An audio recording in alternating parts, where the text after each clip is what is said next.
We're Metz's Heartland Creamery. I'm Mary Ann. I'm one of the owners. This is our storefront area. We have a variety of products. We have block cheese, string cheese, cheese curds, and gelato. And then we have some, we bottle honey here, and then we have some other local Minnesota products, just supporting other local small farmsteads or businesses. Today we're making cheese curds. We'll be making a total of about 700 pounds of cheese today. And we make all our cheese to order, so it's fresh, stays fresh. We make weekly, deliver weekly. And the reason we started doing this was about 8 years ago. All of our children decided that they wanted to be a part of the farm. And rather than add more cows and try to find more land, my husband had milked for 30 years. He decided to do the value added. It was always in the back of his mind. So we did a lot of research, looked in store deli cases and stood there and took notes of what was missing in southeast Minnesota. What was missing was fresh cheese curds. So that was our main product to start with. So 6 years ago in July 2014, we made our first vat of cheese curds, and we've grown ever since. We've added different products, as you've seen through our store, but so this has helped us diversify and keep all 4 of our children in the farm. 3 are on the dairy side, 1 is on the creamery side with us. So that's how it all got started. He's in the process right now of slabbing cheese. He's flipping slabs on the other side. This big vat holds about 400 gallons of milk. The little vat holds about 200 gallons of milk. And out of that, we will get about 750 pounds of cheese today. And they're making curds and block. So you'll see in the back there's some forms. All cheddar cheese is starts out as a cheese curd. So it's just pressed together and then it forms a block, and then we age it. So we're working on getting ready for our holiday season. We've been doing that for the last 3 months. So you can see our different breeds. We've got Jerseys and Holsteins. We also have a red Holsteins, and then we also have brown Swiss. So we have basically 4 different breeds in here. Right now, they're just getting fed for the day here. Enough feed is dumped to last 24 hours. The feed is a mixture of corn silage, alfalfa hay, sorghum Sudan grass, corn, vitamins, minerals, the whey we feed back to our cows from our cheese making, and canola meal. And there's also some distiller's grain in that. The collars you see on those cows are a measure activity. They send a signal back to a computer in our barn office. Each cow is monitored. If their activity drops, we know that they maybe have a health issue going on. So then we take that cow and put her into a separate pen, check her out, or have the veterinarian come look at her, make sure everything's okay with her. We also, if the activity goes up, one of the things that's important in dairy production is reproduction, and so we have the cows, we know that cow is really active, and so we'll have her bred artificially. We select bulls. We have a mating program. My daughter takes care of selecting bulls, and we breed a lot of our cows right now into bulls that have the A2 component, and then also we look at herd health components and other milk solids in milk production. So that's what we work with. What's the biggest impact of the A2 component? Right now there's some growing interest and market demand in that component because of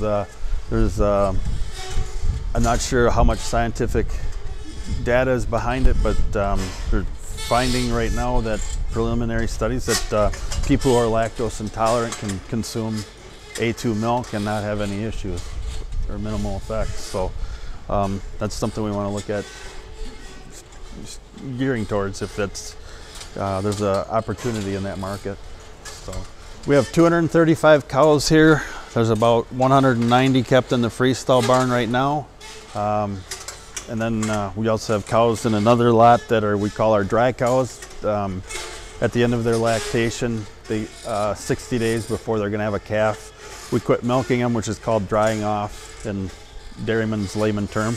And then prior to a week or two before calving, they come back what we call the maternity pen, and then they'll have a calf, and then we start the whole process over again of milking them. And we have sand bedding in our free stalls. Everything we use sand bedding. It's an inorganic bedding, so it doesn't grow bacteria. Cows love it. It's very comfortable, keeps them clean. It's easy to maintain.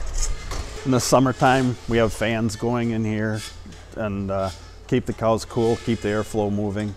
Then we also have a manure storage area out here where we scrape all the manure to, and then we'll empty that out, and that gets hauled out onto the fields, and it's counted as part of our fertilizer program for growing all of our crops that we feed the cows to. So kind of a complete cycle: manure, growing the crops, and feeding the crops to the cows, and producing the milk, and making the cheese, and feeding the whey back to the cows. And we raise pretty much all of our forages, and then we buy our grain corn and like the canola meal, vitamins, minerals. We have use a nutrition program. We have a feed man that has a computerized program that balances out the diet for our cows so that they're always getting the right level of vitamins and minerals, protein, energy, amino acids. So very, very complete diet for the cows. So the feed that you saw that was in front of the cows goes into a mixer. It's like a giant blender, and everything will get blended in the mixer. So every time the cow is taking a bite of feed, she's always getting a little bit of her vitamins, a little bit of her minerals, a little bit of her hay, a little bit of her corn. So we measure their feed intake in what they call dry matter pounds. So right now the average cow in our herd is eating about 55 pounds of dry matter. So right now what he was putting in there was our corn silage.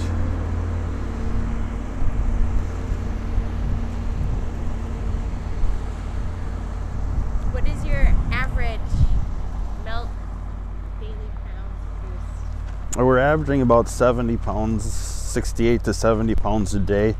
The Jerseys we've got give less milk, higher butter fat, higher protein. The Holsteins we have give more pounds of milk, a little less butter fat, a little less protein. So blending the two together, we get kind of the composition of solids that help make our cheese kind of unique. So.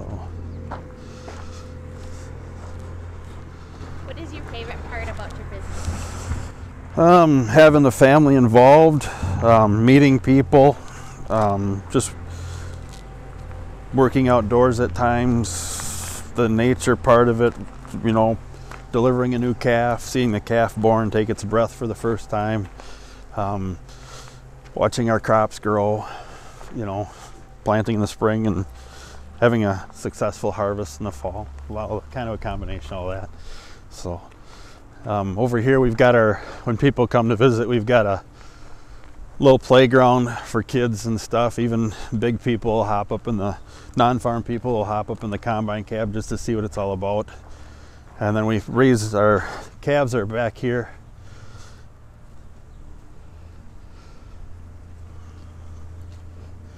We keep them in hutches until they're about 8 weeks old. Then they get weaned off of milk, and then they go into a group setting and raised together from there. In the winter time, they'll also get jackets. We actually put a coat on them to help keep them warm and stuff. So you'll come out here a month from now or 2 months from now, depending upon the weather, you'll actually see all of our calves wearing jackets. This little calf here would be about 3 weeks old. So if they get bottles, they get about 3 quarts of milk twice a day. Then they also get a grain mix, corn, vitamins, and a little bit of oats in that, and protein. And these calves here are the Holstein breed. So in here, this is where we milk the cows. We can do 12 on each side, and then we milk the cows between the legs. The milker unit has sensors in it, so we'll put the unit on a cow after we go through a prep procedure of sanitizing the teats, wiping her clean, checking the milk for any abnormalities. Then we will attach the unit on to the cow's udder. There's a sensor in here that measures milk flow. When the milk flow gets down to a certain point, then the vacuum is shut off and the unit is retracted up, and then we will come through and then dip that cow with a sanitizing solution. And then when all 12 cows are done, we'll push this button here and they will all exit, and they go back to the what we call the freestall barn, and then where they'll have their food and water and be able to lay down. We'll reset the parlor and bring in the next cows and milk those. So we have a process. It takes about 2.5 to 3 hours for milking cows. We can do about 72 cows an hour is what we milk. It's a lot safer for milking between the legs for cows, and they actually everything we learned back in 2008 from the salespeople and everybody we talked to, that cows like to be standing next to each other, and your cow flow is really good through a parallel, this is called a parallel parlor. Those buckets we milk if there's what we call treated cows. So if we do use antibiotics on a cow, we put that milk into those buckets, and it's kept separate and either fed to calves or dumped down the drain. It cannot go into our bulk tanks or cheese making or be sold or anything like that. So, and then we do test our cows if they've been treated with antibiotics. We do test the milk and make sure that they're free of any antibiotics before we start putting that milk in the tank with the rest of the cow's milk and commingling it. So the milk, so when that cow is getting milked, it goes into this pipe down here, and it's sloped all the way around, comes down, and it goes right into this, what we call a receiver group here, receiver jar. There's a pump in there that pumps that milk up through that line above, and it goes all the way in and goes into the milk house and into the storage tank. So we have compressors on the bulk tank. They cool it down. And then we also have what's called a plate cooler, similar to like a radiator system, where every other plate has our well water going through it, and then the plates on each side of those plates have the milk going through it. So it pre-cools. It takes the milk down from the cow's body temperature of 101 down to about 55, 60 degrees. And then the compressors just cool it the rest of the way down to 38 degrees. And then that water we actually use for washing down the parlor for cleaning, and then also is hooked up to water lines going back out for the cows to drink it. So this is what we call our holding area out here. Cows are brought up. This is where they stand to be milked. And up there is what we call our maternity area, or where we keep any special needs cows if they are ill or anything like that. Need to be checked out by the veterinarian. So summertime, right now we got the curtains down. We'll probably be closing those the rest of the way. Summertime's wide open, so we got lots of airflow, keeps it nice and cool in here. And the gate in the background is called a crowd gate, and that actually brings the cows forward. So there's a bell on it, and it keeps moving them up, so a person doesn't have to keep coming out here to get the cows all the time. Sure.